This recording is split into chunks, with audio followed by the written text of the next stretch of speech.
Welcome to today's live program, which I'm calling Helping Photos Weather the Storm.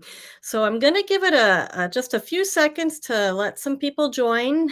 The social media paths are like alerting people that we're going live, and I'll just give it another couple seconds. So if you're joining in and you'd like, say hi in the chat or the comments area. Let me know where you're from. It's always good to be talking with people. Now, I am in Milwaukee, Wisconsin, and it sounds like we are going to have a snowstorm this evening, which is usually not something you associate with having to worry about pictures, but it is March and storms are going to be coming, tornadoes, hurricanes, and other sorts of things. So, we're going to be talking about helping photos weather the storm.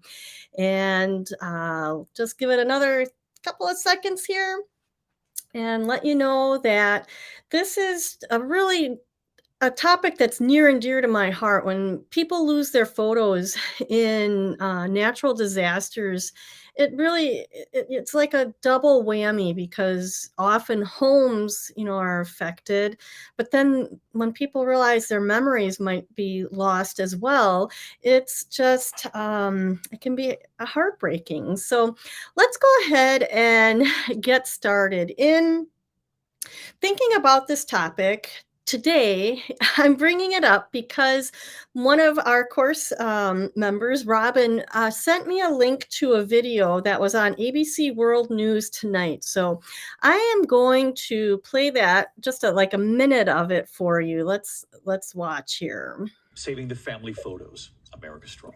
Tonight, the remarkable effort we first showed you after Hurricane Ian. Families trying to save their photographs, their family albums. Dad, Mom, Charles, Joe, and Marie. Photographer Krista Kowalczyk, owner of Impressions Photography in hard-hit Fort Myers, Florida, on a mission to help. Another load of pictures. Volunteering to preserve and restore those treasured photos. Hi, David. At the time, Rosie Gaylord telling us all she wanted to do was save her family photo album. Can we recover? Krista vowing to help. Thank you so much.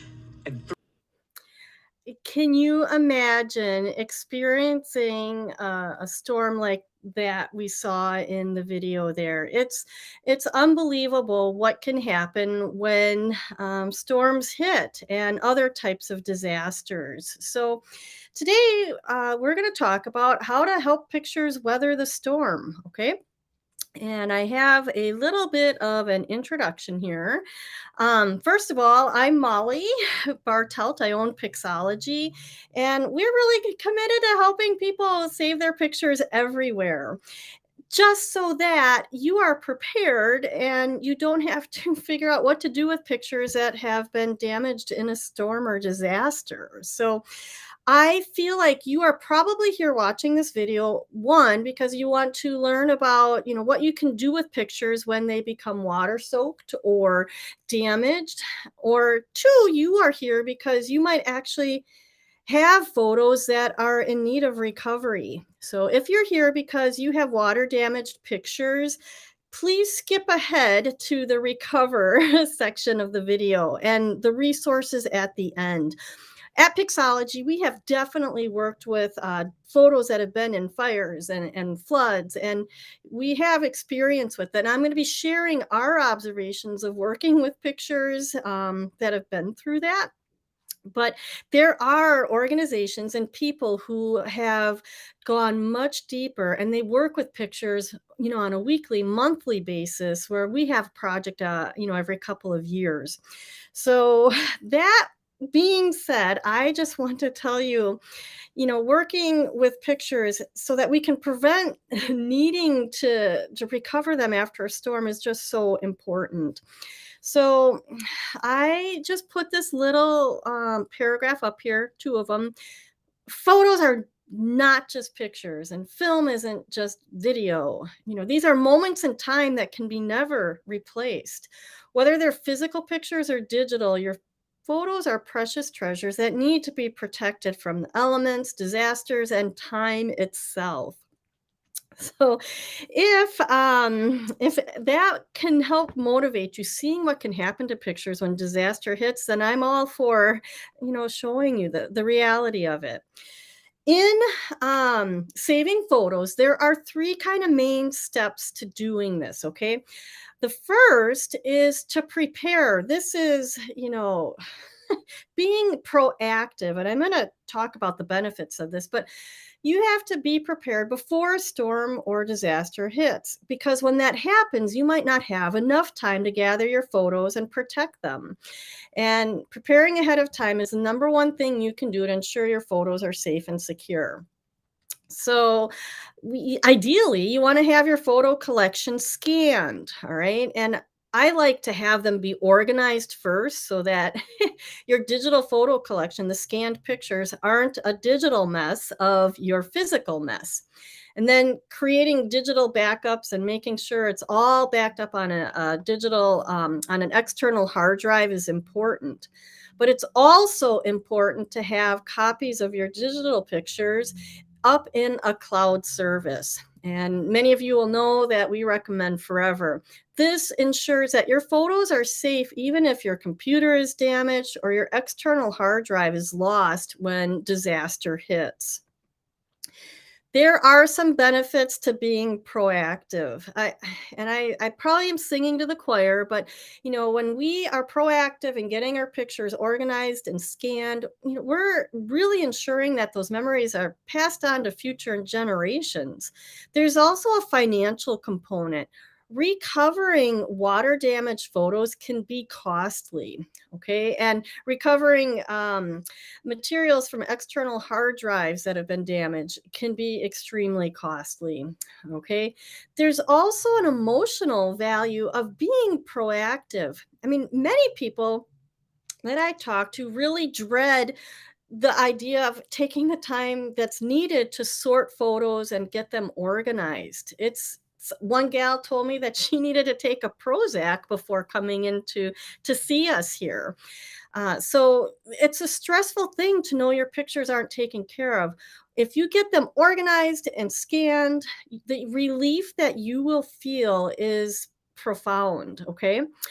And then that work is done, it's so easy to share the pictures, to do things with the photos, and all of that, is really beneficial.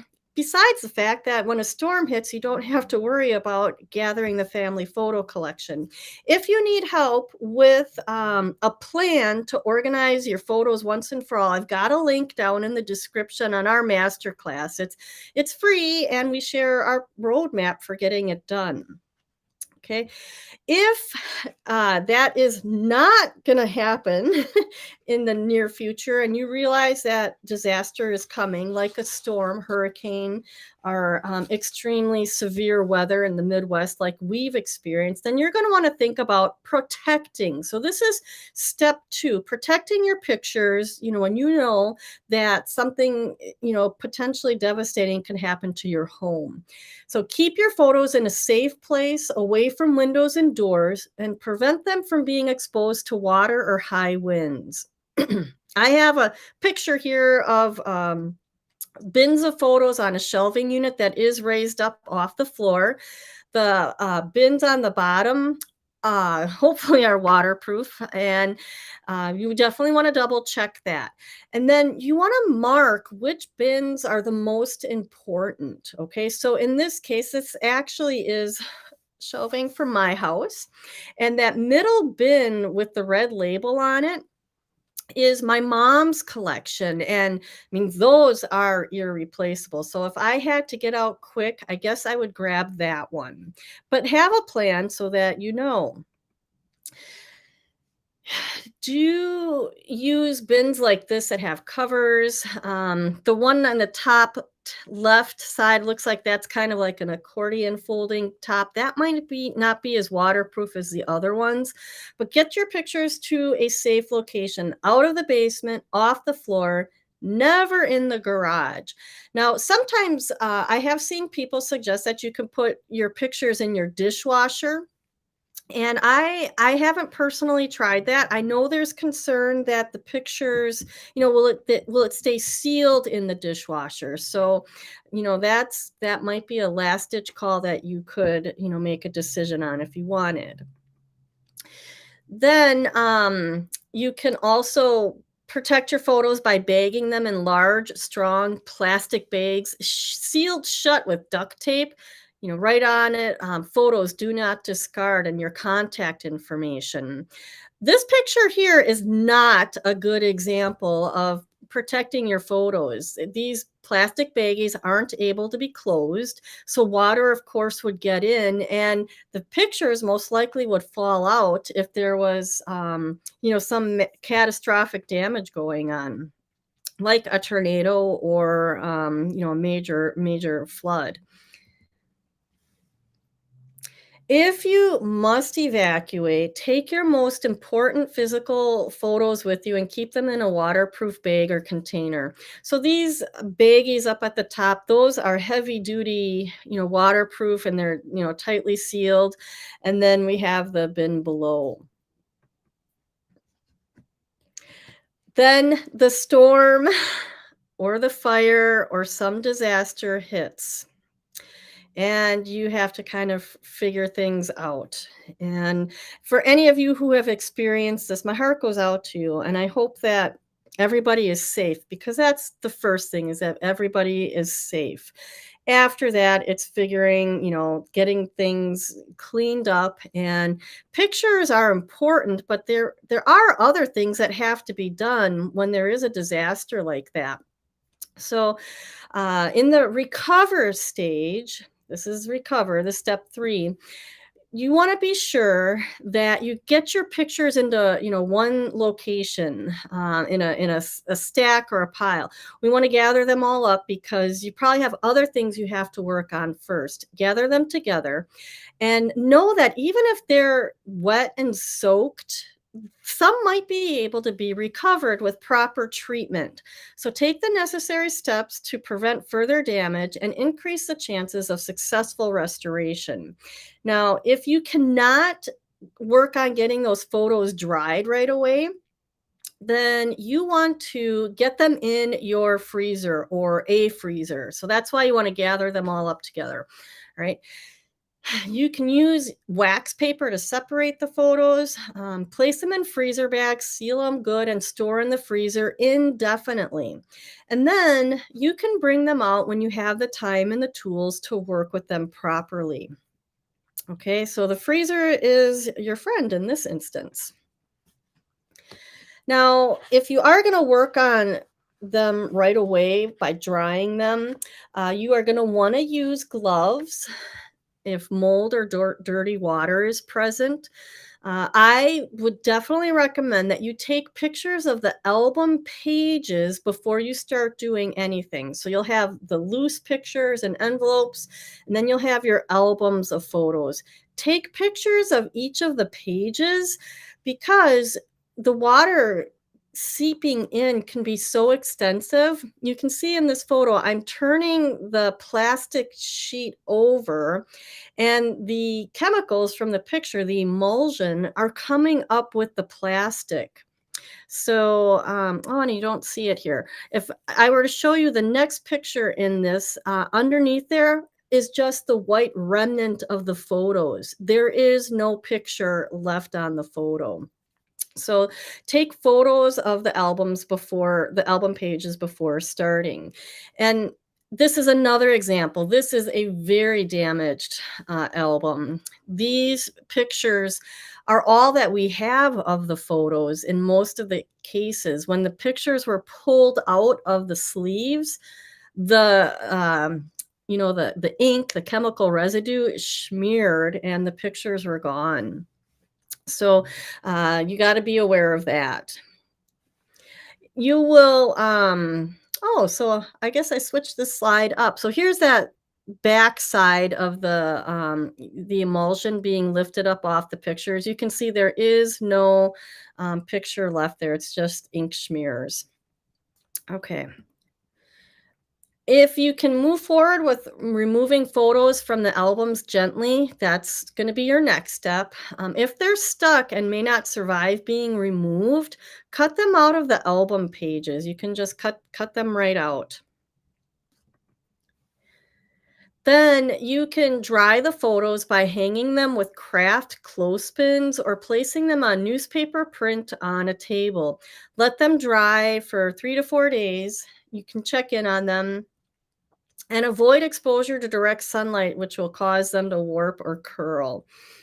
In this case, we had a client who had about 700 photos that we hung up on string and ladders with clothespins in a place not at our offices because there was a pretty heavy scent of mold in them.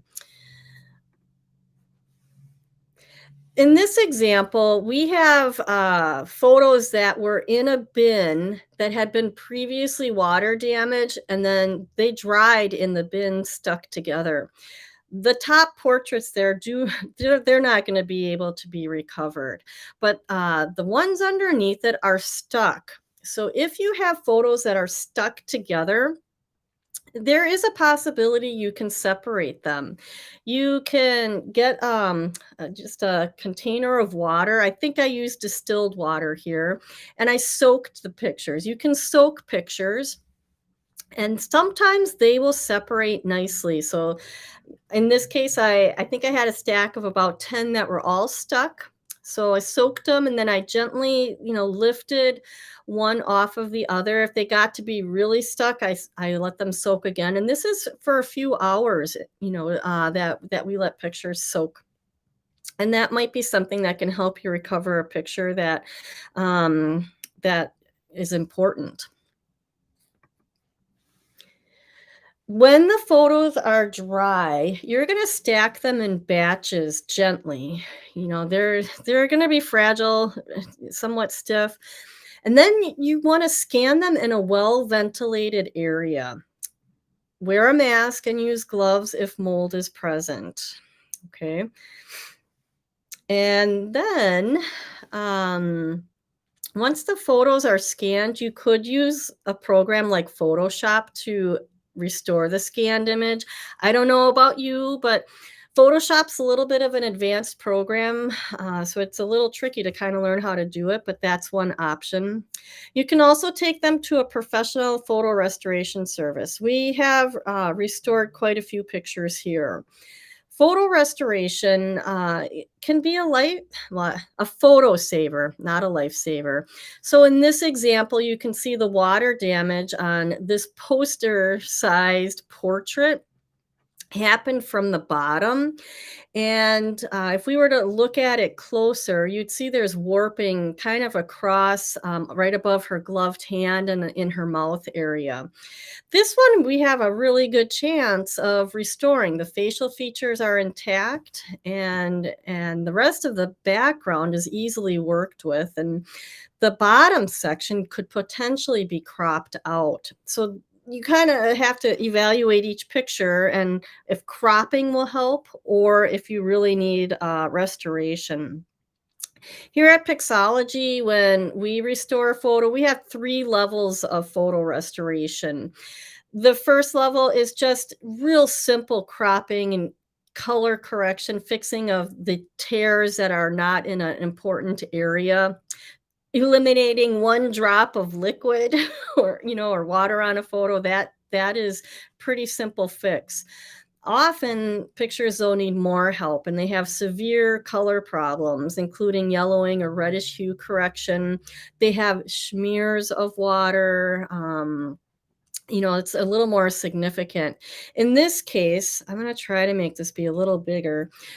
Jack's portrait here has drips of water coming down from the top over his hat, his face, all the way down. It's probably a little harder to see here depending on your screen size, but it's significantly damaged. It's got problems with the facial area and a lot of little areas that need work. So that comes into our third level of restoration, which is This is our third level of restoration, which starts at 142.50, and sometimes that it goes up from there. In this picture, now you can see how all of those that bumpy graininess is gone. So if you're working with a picture that has the basis of the the the the person in it, and the facial features are still pretty defined, you can fix a lot. But when when the photos are smeared beyond recognition, that is unfortunate situation. If you have, hundreds of pictures that have water damage that need restoration, you can see how expensive this would be, and and cost prohibitive, for sure. In some cases, insurance does cover photo restoration work. We've worked with insurance companies, and with fire damage to the home. They know that a family's photos are the most important thing after making sure everybody is safe. So if you've had water or fire damage significant, check with your adjuster, or your disaster recovery team to see if the insurance will cover the photo restoration work as well. I do want to point out a few safety tips when dealing with mold in pictures, because mold is a significant health hazard. And you have to be aware of it. And it can be, we've seen it, white mold, we've seen black mold, little black specks, and large dark black specks. We also smell mold in pictures. So you might not see something physical, but you can smell it. Anytime you have any concern about it, you need to put a mask on and get into a well ventilated area. I actually prefer working outdoors if possible, just because it is that's as good a ventilation as you're going to get. Um, you can run fans and a dehumidifier to help also, but be very careful. And after they're scanned, you probably want to throw the pictures away. I hope that, I know sometimes that's hard to think about, but that's a health hazard. In this example, I divided up the pictures by what type of work they needed. So they all have mold on them. One says possibly soak to separate. Some of it's memorabilia, some of it's negatives. And then when I was done, I sealed them up in plastic bags until we were ready to scan them. But in that collection there, we probably only saved about 20 or 30 of the pictures. I want to give you many more resources on this topic because it's such a stressful time when you when you want to recover pictures, and there actually is a lot of information out there. The first link that I put in the description is FlipPal Rescuing Water Damage Photos Guide. That is a great, very in-depth guide, and you can download it. FlipPal actually went out of business a couple years ago. They were a portable scanner, but they were passionate about helping people, recover their pictures in hurricane and tornado affected areas. I also want to point you out to Calgary Photo Solutions. This is my friend and colleague, Kathy Stone, up in Canada. What to do when disaster strikes. She has helped many people and is considered just an international resource on the topic. We also have an organization, SaveYourPhotos.org, that was sponsored by Pixologie back in a few years ago, as well as the photo managers. They have resources. And then the last one I wanted to point out was the National Disaster Photo Rescue. This is an interesting nonprofit that I think came about with Joplin, Missouri. And the tornado there was devastating. And this organization, they recovered something like 40,000 photos that were, blown, far away from their families. I think some pictures were found over 100 miles away.